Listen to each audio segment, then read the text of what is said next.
I woke up for some reason. I couldn't sleep. I woke up. I saw a lot of texts on my phone. I saw the news. I cried out of joy. I jumped. I thanked God. I don't know. I was overwhelmed. We've been asking for protection. We've been asking for consequences for more than 6 years. And today, for the first time, it happened. For the very first time, we see Assad held accountable just for once. Held accountable for his crimes against humanity. I was overwhelmed.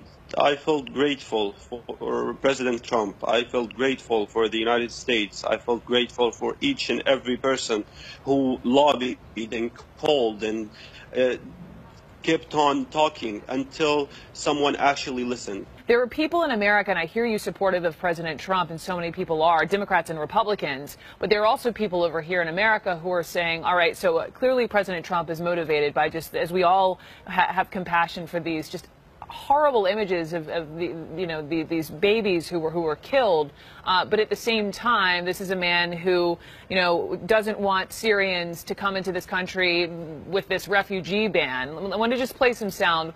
Hillary Clinton weighed in. We cannot in one breath speak of protecting Syrian babies and in the next close America's doors to them. Quickly, Qasim, how do you see that?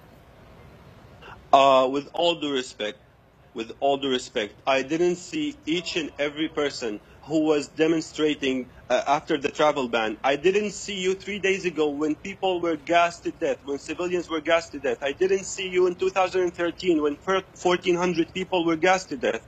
I didn't see you raising your voice against President Obama's inaction in Syria that led us refugees, that made us refugees get kicked out of Syria. If you really care about refugees, if you really care about helping us, please help us stay in our country. We don't want to come to the United States. We want to stay in our country. We want to stay in our country. With all due respect, this is hypocrisy. If you really care, help us stay in our country.